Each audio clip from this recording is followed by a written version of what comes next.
As of November 27th, 2023, the movie Frozen is officially 10 years old. I am an old man. My bones, dust. My joints, replaced with rusted metal. My soul, dried up worse than a desert. My pet dinosaur. Wait, holy fuck, I had a pet dinosaur?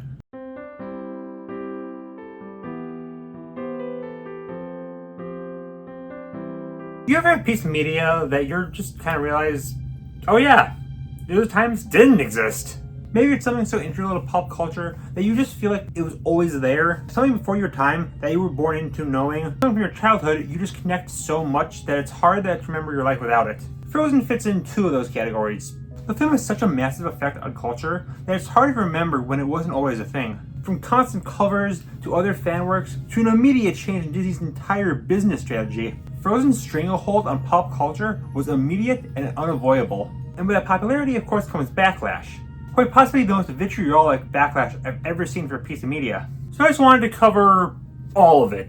All the build-up, all the subscription media, all the weird fan stuff, all the backlash, everything about Frozen. We need to climb this icy mountain into the deep depth cave to see what truly made Frozen. It only makes sense to start with the film itself. A movie that plagues the mind of adults forced to watch it. A movie that sterilized Disney. A movie that thinks it's so much more clever than it actually is at subverting Disney's formula. And a film that's actually pretty good, it still holds up. Seriously. Now, Frozen is a pretty interesting development cycle. I'll condense it, but it's actually pretty cool. The story is based on The Snow Queen, written by Hans Christian Andersen, or should I say Hans Christoph Andersen, has been in Disney's sights to make a film for forever. As in, back in the 40s forever. It's not the only story they wanted to make into a film. See also Beauty and the Beast and fellow Andersen story Little Mermaid, but it's definitely the one they struggled the most with. They just had trouble adapting the story into a full film and expanding on it, and had to scrap it several times, including as recently as 2002. Production for the film as we got now started in 2008. They had trouble adapting it, especially the character of the Snow Queen herself, who was a villain in the original story. They then had the idea to make the main character and the Queen sisters, and I realized one song they wrote is maybe too good to just be a villain song. Yeah, Let It Go basically changed the entire trajectory of the film. They had to keep the song, but it didn't work with the film they were making. They just made another film. This was an omen. Even after the headache of making the film, they had another up Snowy Cliff battle. The marketing. The Princess and the Frog came out in 2009, and it was considered a massive failure. What contributed the most to its failure, in Disney's eyes, was the marketing. It was too heavily focused on the young girl and overall female demographic, with Tiana getting the most focus in trailers and marketing, and more obviously the word princess in the title. So for their next film, they hard pivoted to try and track the male demographic, naming it Tangled instead of Rapunzel, focusing hardcore on Flynn, Pascal, and Maximus instead of her, and showing mostly the action scenes and jokes in the trailer instead of anything too girly, which, to their credit, it worked, as Tangled was a massive success. So they used the same tactic for Frozen, again evidenced by the name, but the problem now is, well, the trailers kind of sucked. I mean, in fairness, most animated film trailers aren't anything too special, but this in particular really did the film dirty. Always exclusively focusing on Sven and especially Olaf, barely showing the sisters. The Japanese trailers actually portrayed the film better, but the ones in America really showed it in an awful light, putting many people off the film. So it made $1 billion. As for the film itself, well, I'm in a bit of a weird place because this is a film everyone's talked about. I'll go over the brief points for getting to the characters, which I have a lot more to say. So yeah, Frozen was pretty big for subverting old Disney tropes. You shouldn't hook up with a guy you just met. Princesses are a lot more active than before. Familial love is as important as romantic, stuff like that. I think these are all well shown off in the film, without feeling too much of the character turning directly at the camera and saying, we are not doing the thing as the other films did, before Olaf hits a sickest gritty. Granted, a different film might have hit some of this, but I'll address the giant, hairy elephant in the room later. The music, obviously fantastic. It's the reason the film did so well. They're all so memorable and distinct, and obviously Let It Go is the best one. Like, it didn't even shock me that the whole film was rewritten to fit it. The animation is beautiful. I mean, of course, it's Disney. But it's so easy to forget that it took some time to really hit the level of quality in CGI animation. Even the later 2000s DreamWorks and Pixar films look off, but the early 2010s was when they really perfected the look. Tangled, as good as it is, really looks a bit muddy, in my opinion. And while Wreck-It Ralph is the superior looking film, when it comes to the normal Disney style of fairy tales and princesses, This is what hit that nail on the head. Moving to the characters, Frozen has instantly iconic line of characters who really struck a chord with a lot of people. Problem is, they didn't with everyone, and that means they must be horrible! I'll be honest and side with the detractors on one thing: the trolls. What was the deal with these guys? Hey kid, your powers might lead to bad things. I'll demonstrate this by showing you getting murdered when you're only 9. Good luck sleeping tonight after that, dudes. Like seriously, no wonder Elsa's just a mess. As a kid, Papa Smart's hippie cousin told her her ability to make silly ice sculptures will cause people to literally turn into shadow mist monsters and unalive you. That's not the only weird thing. Like, the Trolls song is definitely the weakest song in the film. It's really pointless and just drags the film to a halt. But like, they have a clearly dying woman thrown at them. Kristoff is constantly trying to tell them something. And here they are, singing their jolly song. Anna should have just died right there, honestly. Ultimate power move. And like, the line, get the fiancé out of the way. Why does no one bring that up? They're busy saying, yo, let's murder this random person, to Anna's face. There's a theory that the trolls made Hans evil, and I would 100% believe it. These trolls singing is so bad that it killed my grandma. Oh wait, I just brought up Hans, didn't I? He's definitely become a controversial character, as he was the start of the twist villain tropes in Disney. Which, I mean, granted, was a thing before this, but most were either quickly revealed into the film, or had a more traditional fun villain to balance out the twist one. Hans led the charge on twist villains revealed right at the end, leaving not much to go off of in terms of memorable personalities, with most of what we see of them being lies. Hans, I'd say, though, does hold up better than most. I did not see this coming at all. Granted, I was 13, but hey, it's not like 24-year-old straight was much smarter. His motivation does at least make sense. Unlike Yokai, who is trying too hard to be shocking, or Bellwether, who trips over herself and takes a potentially engaging villain kind of one note, Hans does still have a big grand personality that fits up the classic villains, plus more memorable scenes and lines than the other two. He's not perfect. We all know that smile, that goddamn smile. You could write it off as he's smiling because he just realized he got an easy in or something. But yeah, it's weird that he has such a nice smile and pearly whites and a pretty face and very handsome, but it does feel like they're lying to the audience just to keep the shock. Same with him constantly talking down Elsa, or even misdirecting the crossbow. Like, you need Elsa dead. There's your opportunity right there. Okay, I might have talked myself into thinking Hans worse than I thought. He's not awful or movie ruining, but yeah. The theory that the trolls mind controlled him works much better, since it explains his sudden change in heart halfway through. As for Anna, am I the only one who feels like she's kind of underrated? Like, genuinely. I've never seen anyone talk about her. Elsa is far more popular, and outside of her songs and Sweet Home Alabama, no one ever brings her up, which is sad, since she's fun. I like her. Maybe that's why she's so ignored. People know she's good, so that's the end of things. But like, she's a main character, I don't know, maybe we should bring her up. Actually, there's not much to say about a lot of the characters here. Kristoff isn't brought up at all, besides people moaning they didn't get a song, which the sequel did fix. Sven is really just a comic relief and not much else. Oaken is gay, and Olaf, I'm gonna save him for later, actually. That leaves Elsa and her parents. Starting with them first, and saying only the first film, with no context from the sequel, I mean, I can kinda get both sides of the argument. Yeah, locking up your child. Not cool. Please laugh, because ice powers. But in their defense, they did do it to help her. They're not abusive, they're shown to care about her and stuff. There's a lot of discussion around characters that really don't do much, honestly. That's basically all there is to them. But like, they did know about Elsa's abilities for a long time. They only locked her up when she harmed Anna, so I'll give them a pass. That only leaves Elsa. So, it's fair to call Elsa the most iconic character of the 2010s, right? She absolutely exploded in popularity. Even a decade later, you still can't enter a story without seeing some kind of Elsa doll. Her song might be the most iconic song at last decade or so. From a film or not, everyone knows who Elsa is, and everyone's got a hot take on her. Here's mine. I really love Elsa. That's apparently a hot take nowadays. Last year I made a tier list of my favorite characters, and almost everyone who filled it out put Elsa in D tier. Reasons people don't like her are, well, her popularity, but that's for later. Another reason that's saying she's bland, she's banned her kingdom, stuff like that. I really don't get people who say she's bland. She's a foil to Anna, yeah, so she's naturally going to be against all the things she is, but like, of course she's going to be a lot more reserved compared to Anna. She was locked in a room for years! Just like a League of Legends player, she's unknown to the normal dealings of society. And even with the brief times we see her and Anna together, it's clear they bring the best out of each other. But their arcs partially being about learning moderation, Anna straightening up, and Elsa losing up. Also, and what about her leaving her kingdom? Abandoning all her responsibilities, never looking back. Also in her song, that's the most well-known part of the film.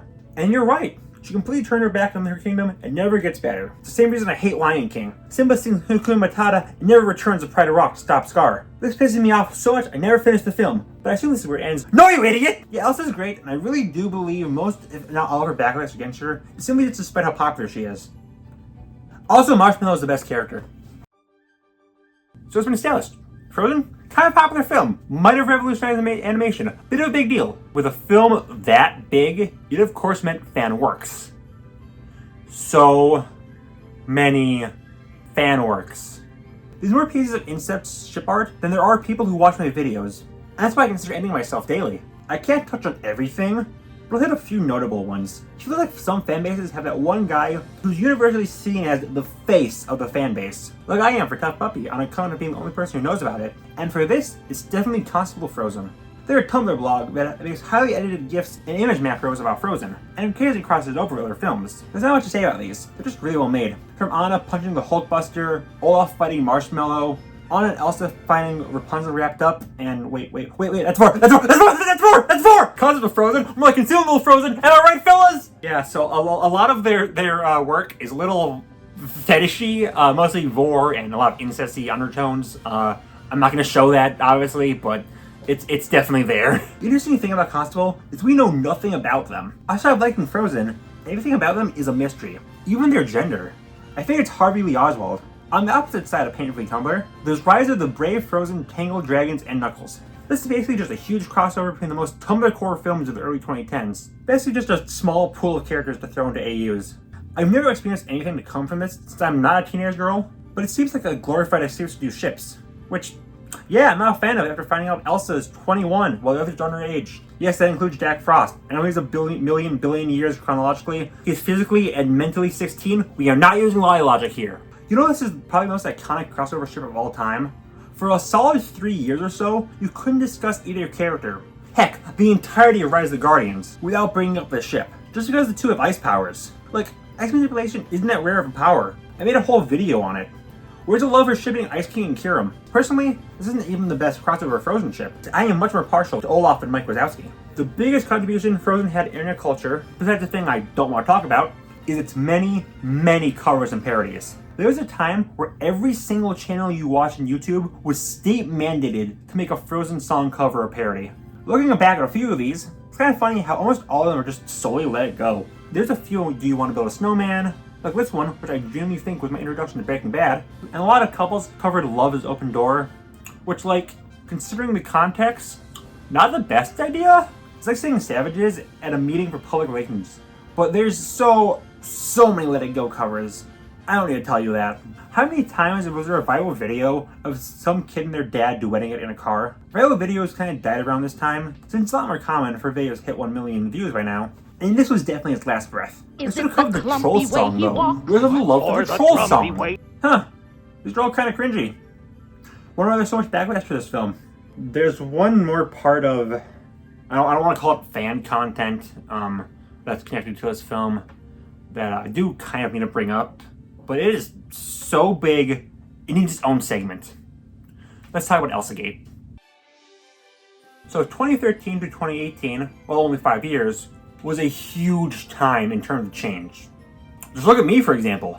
I went from a wide-eyed, optimistic 13-year-old to a depressed, bitter 18-year-old adult. But the biggest change is what happened to the internet and culture as a whole. As I noted in my videos in 2010's nostalgia and Brawl fan content, the internet feels different now. There was no limits to the internet back then. No restrictions, people could do anything. By the end of the decade though, rules became a lot more strict, with tons of things you just couldn't do on the web, which you used to be able to. A lot of this is because we needed to think of the children, which, God, I wish I had this when I was a kid. I saw so much brutal graphic murder of SpongeBob and Mario. Safe Search is a bigger lie than anything the government has said. I'll never forget when I looked up Tales, like, dear God, I legally can't show what I saw, but it is so traumatizing, oh my God. But you might have noticed, this is all kids media. What was perfect for kids or not was less defined online. So it's really common for a kid to stumble on something with their favorite character, but it ends up being a no. This finally came to the forefront with Spider-Man and Elsa videos. For those fortunate enough not to know what these are, basically they're just mindless kids videos of Spider-Man and Elsa, along with a few other characters, just kind of doing stuff. Some are live action, some are animated, some are completely harmless, some aren't. Yeah, there's a lot of things clearly not meant for kids in the seemingly harmless kids content, like needles, divorce, and a handful of fetishy things. Not incest this time, thank God. We finally expanded it. Why is a video about kids film has so much talk about fetishes? There's so many of these types of videos from a variety of different channels. They oversaturated YouTube from 2015 to 2017. Not only are these videos using topics not meant for children, but a lot of them use real children in these situations, raising allegations of child abuse. If you're curious to how this all happened, well, basically, the internet has been getting a lot more attention from kids around this time, thanks to parents just giving their child their phone and letting them do whatever, which leads to them watching endless videos on a loop. So these channels realize that and made videos tailor-made to get attention from kids. Why Spider-Man and Elsa? Because Spider-Man is the most popular character for young boys, and Elsa is the most popular for young girls. All the titles of these videos are barely coherent sentences that try to cram in as many words as they possibly can to get attention. There are tons of complaints from parents and the general public about these, but YouTube turned a blind eye, and these videos generate a lot of revenue for them. YouTube got off scot-free for this though, because they're not a kid-friendly app. It's not a fault that there's occasionally stuff for kids that's not safe for them. Then they said they were the best place for kids content, which means they were a place for kids videos. Meaning this could no longer fly. ElsaGate, I assume that's a name because Spider-Man Gate is 100% something Marvel would make, is in my opinion directly responsible for the shift in YouTube content we have, along with the whole PewDiePie N-word controversy. It led to much stricter laws and rules around videos, meaning we can't have a lot of swears, stricter rules on how kids are treated in videos. Biggest things that would fly in the early 2010s is a death wish now. Overall, it's a different landscape from when I was a kid. All of that based solely on some awful videos based on a kids movie. Thankfully, we stopped the onslaught of bad Spider-Man and Elsa videos. Instead, now it's all about Bluey, Paw Patrol, Peppa Pig, or whatever indie horror game is currently relevant. But it's the exact same content. Okay, I can only ingest so much cringe. Let's see what Disney did with the series. Clearly, it must be better, right? Right? It is better than Spider-Man and Elsa. That's the bottom of the barrel. So Disney made a movie that made a lot of money. So clearly, they decided to leave what's good enough alone, and now they'll make it immediately. There's 4 shorts and the sequel. Covering everything in release order, we start with Frozen Fever. There's not a lot to say about this one. It's definitely the most, guys, we need money, out of anything Frozen related. It's just, hey, let's give Anna and Elsa new dresses, a bunch of mini Olafs. That's it, that's a short. The plot doesn't really matter, since they're just an excuse for new merch. It's utterly shameless. Almost as shameless as me. Today's sponsor is Manscaped. Cut off your balls. After that, though, oh god. Olaf's Frozen Adventure. This was definitely the most vitriol I've ever seen for anything Frozen. This was the tipping point. Now, in a vacuum, it's a completely harmless short. It's a pretty fun one, where Olaf finds out what Christmas is, decides to celebrate in Arendelle, he goes wrong, and then he learns the true meaning. Simple Christmas story, along with pretty visuals and good music, harmless at worst, seems like a fun special to throw on Disney Channel or ABC. The problem is that it's not that. It was shown in theaters before Coco. Oh well, that's fine. Animated shorts are shown before movies all the time. Even Frozen had a short before it. A really great Mickey Mouse short called Get a Horse, which is absolutely amazing. It has this great 2D and 3D blending, Oswald's first appearance on screen in decades, uses mostly archival recordings for voices to make it more authentic. Pete, all you could want. Why are we talking about Frozen? This is now a 30-minute analysis on Get a Horse. Well, the difference is, Get a Horse and most shorts shown before films are like 7 minutes tops, including credits. This is 21. That's a full episode of a TV show right before a completely unrelated film. It was actually meant for ABC, but it was dubbed too cinematic for just a TV release. First, that falls apart, since Disney never put any episodes of Pickle and Peanut in theaters, but more notably, it was slapped right in front of Coco. That might be the worst film you could have thrown it on. Like, let's just run down the list of why this is so stupid. Making a film about the actual whitest thing ever play in front of a film about Mexican culture. Having a Disney short before a Pixar film feels weird. Having it about a freestyle property feels even weirder. Having it be about a Christian holiday is the weirdest. It feels like a desperate attempt to get people to watch Coco since they likely didn't have faith in it. That could easily backfire, seeing the already notable backlash against Frozen. And, of course, again, it's too long. I remember in my theater, there were people checking their phones or murmuring, when's the film gonna start? I can't even blame them since, like, you could have probably convinced someone this was the main feature considering its length and how Disney pushed it. It's a fine special in a vacuum, but it did more damage to the film than you can imagine. Once Upon a Snowman... Actually, frick you, there's nothing interesting about Once Upon a Snowman. It's just another attempt to milk the film's popularity. Let's talk about Olaf. Olaf starts his life in the real world, giving the film a bad name before it even released. As mentioned, the advertising focused almost entirely on him. Even the posters had him front and center. This was enough to get everyone to pin him as a failed comic relief. Or that Disney had so little faith in the film, they immediately needed to ignore the main characters for the funny man. But the film came out, and he's actually a really funny character who balances it out with some really good emotional moments, who symbolizes the relationship between Anna and Elsa. However, the initial hatred still held true, and with the backlash the film got, he immediately became an easy scapegoat for the film. Oh god! Remember how annoying Olaf is? Well, actually, he isn't really that bad. But look at all the toys he has, or the constant milking Disney has of him from the various shorts. I mean, 3 of these 4 shorts are focused on him, so it's understandable.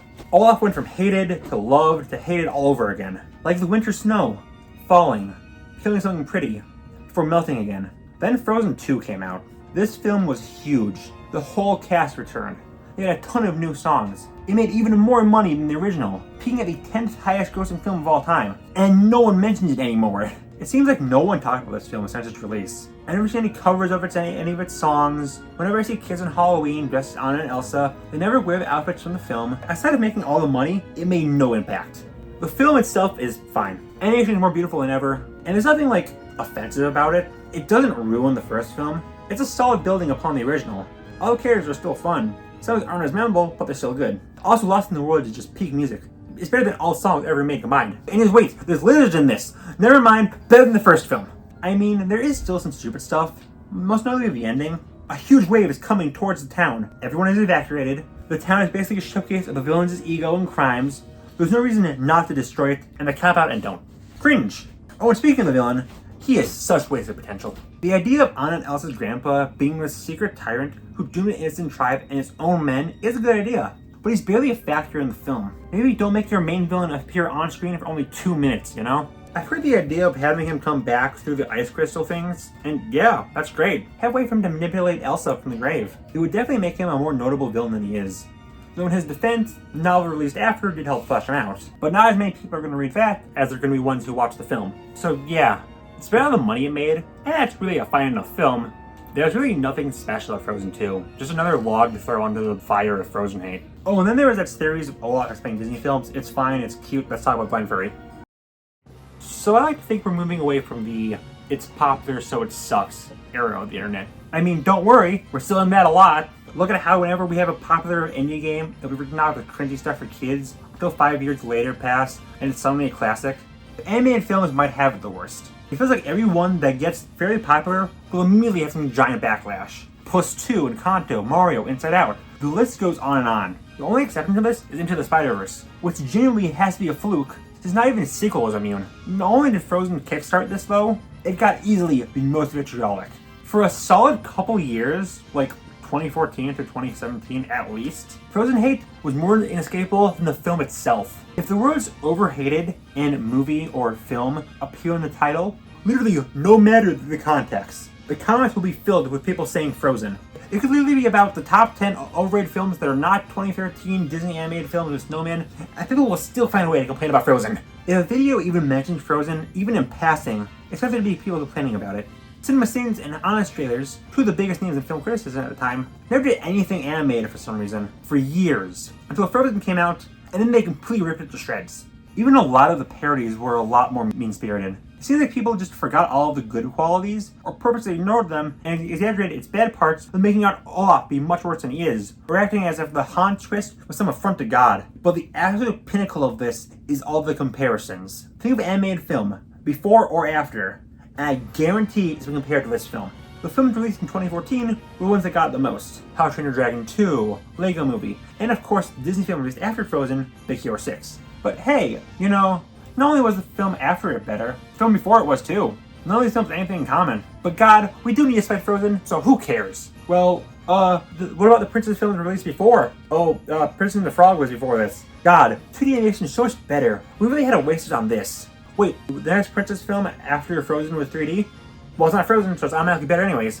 Well, then there's a big one that gets compared to the most, Tangled.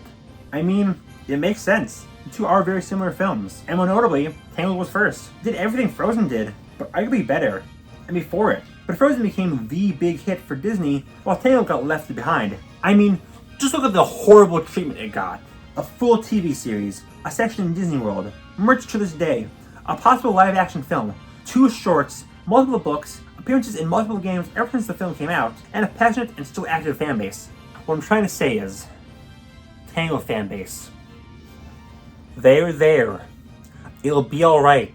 Your film is plenty successful as it is. And as I said, Tangled started a lot of the tropes Frozen did, like the barbification of humans in Disney films, them being much more meta in terms of referencing old Disney tropes, which granted you could actually pin on Enchanted for starting that, and so on. Despite Tangled being popular, it never got the blame for these things. Frozen did. Nor did it get the immense backlash, like Frozen did, and most likely will always get. So that was Frozen.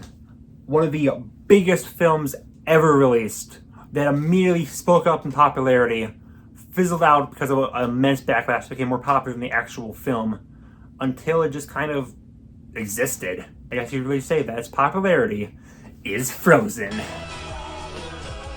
The entire freaking video was built up to that joke. I know it's a bad joke, but I couldn't just...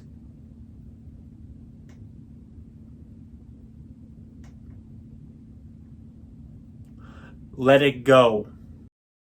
Oh, look at that. I've been impaled.